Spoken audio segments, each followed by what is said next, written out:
Heights parents, I'm super excited to announce Summer Camp 2024.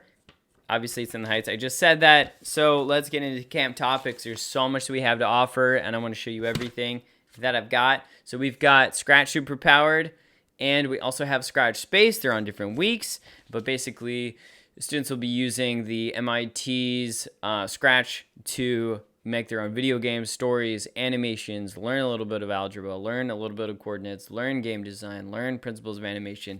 Tons that's going on that week. It will be very educational and even more fun than is educational. So Code Games and Scratch, that's the one. It is a ton of fun.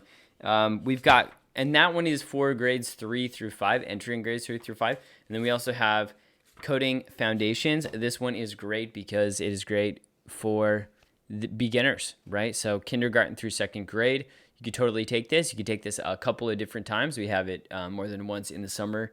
It is a lot of fun. We've got 11 different activities. We're coming at the principles of coding from different angles, right?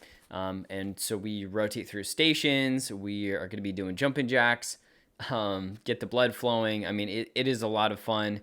And kids, you'd be surprised how well they can pay attention when there's a real challenge. And so that's true of all these camps, but specifically that Coding Foundations one. We've got Introduction to Python and AI. Obviously, this is for a little bit older students, so you're talking 4th, 5th grade through 8th grade. Honestly, great in industry. We start to dabble in AI as well to let them know how they can code more efficiently. We've got Scratch Junior, which is kind of the younger brother to Scratch. That is perfect for grades kinder through second. So any Coding Foundations or Scratch Junior, that's good for kinder through second. We've got Code Websites with AI. This is our brand new summer camp. We've never done this as a summer camp before. We have tested it out at Poe Elementary and at Tom Wilson Elementary in Katy, and it has gone incredibly well. And so we want to bring it this summer. And there's no reason not to get on the bandwagon in a sense, and use artificial intelligence to make your own web pages, and to do so within like about 5 or 10 minutes. And then throughout the course of the week, we're going to be making that website better and better and better, iterating, generating images, putting text in, formatting it, all that kind of stuff. So you can be really proud of what you've created in, honestly, a pretty short period of time. So very exciting. We've got Osmo Coding plus Code.org. This is also good for that kinder through second age bracket. But essentially, this is going to be focusing on a lot of the Osmo products, which are a little bit more expensive, and then Code.org as well for those foundational coders. We've got Code Roblox games. Let's be honest. Roblox is a ton of fun. And it uses a language called Lua, which is very similar to Python. So it's a real coding language. It's real typed code. And Roblox Studio just released a brand new artificial intelligence feature built into the app. So a lot of new stuff. Even if you've done the camp before, you can do it again productively. And I think you'll get more done in this camp than ever before. And also, it's just a ton of fun, right? We've got Minecraft modding in Java, right? So where am I? I'm in Minecraft, right? So this is a ton of fun. We are about half the time you're playing Minecraft, half the time you're learning how to code Java, and it really ties the two together very, very nicely.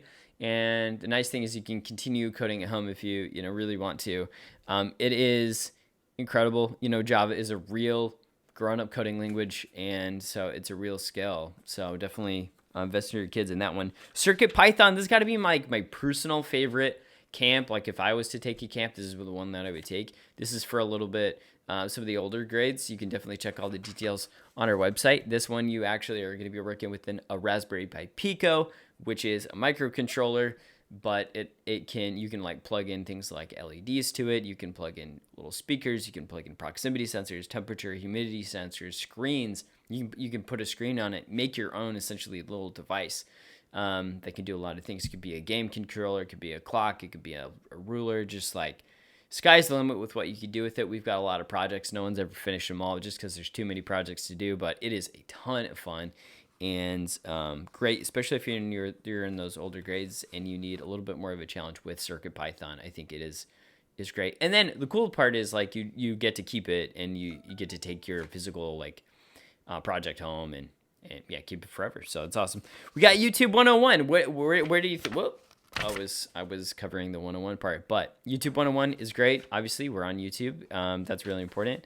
And we talk about, channel growth. It's basically a mini film school, though. I mean, we're working out like camera angles and lighting and storyboarding and all of that, right? So, yeah, so that one's great. It's a ton of fun. It's, has nothing to do with coding, but, definitely has to do with those digital arts, and kids just like absolutely eat it up. And it really gives them tools to be able to make their videos better and communicate more effectively what they're trying to communicate, which is really great. You're always trying to improve communication skills in your children, right? So Intro to C++, this one, I mean, it is what it sounds like, very important class. And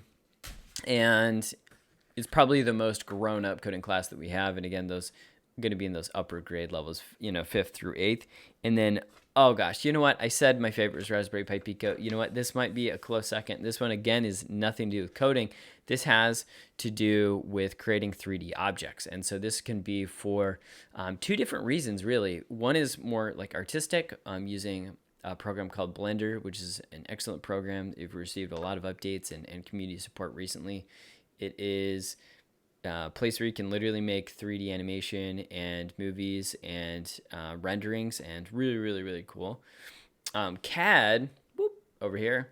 That's software that where you can make objects that are like literally physically built in the real world.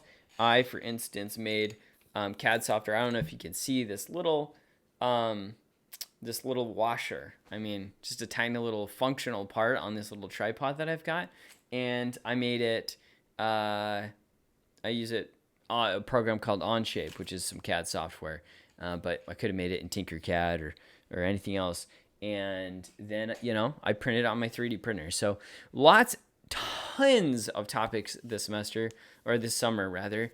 And, the more you sign up for, the better. I mean, just so much educational content. Now, if you do have any questions, reach out to us, info@coderkids.com, via email. You can also go to the coderkids.com website and just chat in. We've got live chat on the website, and we'll answer you most likely in real time if you're not, messaging at 11 p.m. or whatever.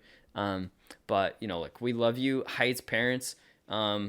Basically, when we started in 2016, we're relying on super moms to kind of get the word out there. So from the bottom of my heart to your summer plans, like, we'd like to make this happen. So go ahead and go to registration or register.coderkids.com, and we'd love to see you in camp. All right. Have a awesome, what is it, Thursday? Something like that. All right. See you later.